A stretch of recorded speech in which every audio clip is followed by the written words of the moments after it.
નમસ્કાર મિત્રો, સ્વાગત છે તમારું ગુજરાત લાઈવ યુટ્યુબ ચેનલમાં। મિત્રો, આજના સમાચાર વિશે વાત કરતા પહેલા જો તમે અમારી ચેનલમાં નવા છો તો નીચે લાલ કલરનું સબસ્ક્રાઇબ બટન આપેલું છે, તેને દબાવીને બાજુમાં રહેલા ઘંટડી બટનને પણ દબાવી દેજો, જેથી મારા આવનારા તમામ વિડીયોની માહિતી તમને મળતી રહે।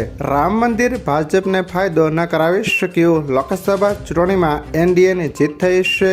ભારતીય જનતા પાર્ટીને મોટો ફટકો પડ્યો છે, પણ કાર્યકર્તાઓ માટે સૌથી મોટી વાત અયોધ્યામાં પરાજયના કારણે છે।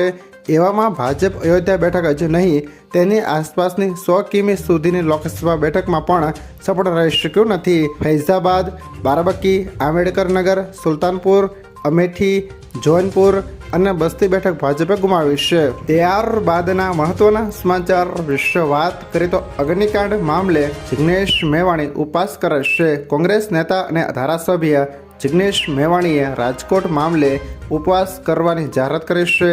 મેવાણીએ જણાવ્યું હતું કે અગ્નિકાંડ જે જગ્યાએ થયો હતો ત્યાં રાતોરાત બુલડોઝર ફેરવીને પુરાવાનો નાશ કરાયો છે।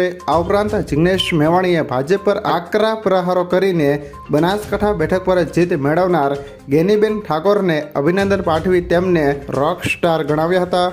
ત્યારબાદના મહત્વના સમાચાર વિશે વાત કરીએ તો પશુપાલકો માટે સારા સમાચાર। સુમુલ ડેરીએ દૂધ ખરીદવા ભાવમાં કર્યો વધારો।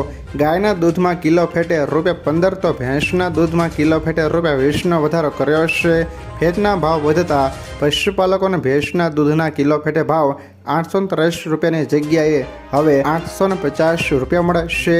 ગાયના દૂધના કિલો ફેટે ₹795ની બદલે ₹810 મળે છે, જેનો લાભ સુરત અને તાપીના 2.5 લાખ કરતાં વધુ પશુપાલકોને થશે।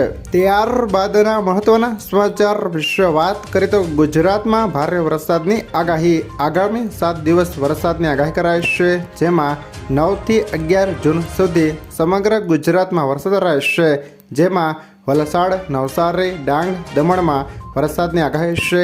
સાથે દાદરાનગર હવેલી, પંચમહાલ, દાહોદ, નર્મદા, અમરેલી, ભાવનગર, ગીર સોમનાથ તથા અમદાવાદ, ગાંધીનગર, સાબરકાંઠા તેમજ બનાસકાંઠા, અરવલ્લી, જામનગર, રાજકોટ, ગીર સોમનાથ, ભાવનગરમાં વરસાદની આગાહી કરાઈ છે। ત્યારબાદના મહત્વના સમાચાર વિશે વાત કરીએ તો હવે તમારી ગાડી મફતમાં ચાલશે। ગુજરાતના પ્રવાસે આવેલા પીએમ મોદીએ સુરેન્દ્રનગરમાં જંગી સભા સંબોધી હતી।